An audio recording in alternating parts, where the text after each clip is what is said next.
Lumpiang Shanghai naman tayo for today's video. So dito nga ay isa-isa na namin tinatanggal ang ating Shanghai wrapper. So dahan-dahan lang kasi baka mapunit. Sayang naman mabubutas ang ating Shanghai wrapper.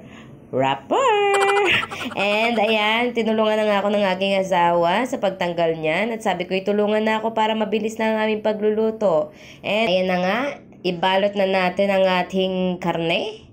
Yan, ginisa ko yan with repolyo and then pampalasa and then carrots and everything. Alam nyo na yan, guys. So, tinanong ko pa nga sa asawa kung tama na yung pagkakabalot ko. So, ayan, tuloy-tuloy lang. Binilisan ko na din para mabilis tayo matapos. So, ayan na yung overlook. And then, ayan, tuloy-tuloy lang sa pagbabalot.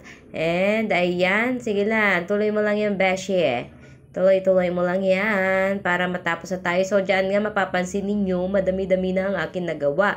Pero, wala nang wrapper. So, kaya nagpatulong ulit ako sa kanya. Sabi ko sa kanya, magtanggal ulit ng mga wrapper. So, ayun nga, pagkatapos ay nahiga agad. So, ayan, marami na ako nabalot. And, pwedeng-pwede na natin niya iprito. So, sa mainit na kawali, ilagay ang mantika. So, kailangan natin ng maraming mantika. So, basic na yan. Alam nyo na yan kung papaano yan. So, ilagay na isa-isa ang ating lumpiang Shanghai. And, ayan, hintayin lang natin yan na mag-brown. So, lagyan pa natin sayang ang mantika at ang ating apoy. Ayan. At ayan na nga, bumubula na siya. Para may sabon lang And ayan. So, ibig sabihin, malapit na siya maluto. And binaligtad ko na nga siya. So, medyo antabayanan natin para hindi masunog ang ating niluluto. So, ayan. Medyo takot kasi ako sa talsik ng mantika. Kaya medyo dahan-dahan ako sa pagbaligtad dyan.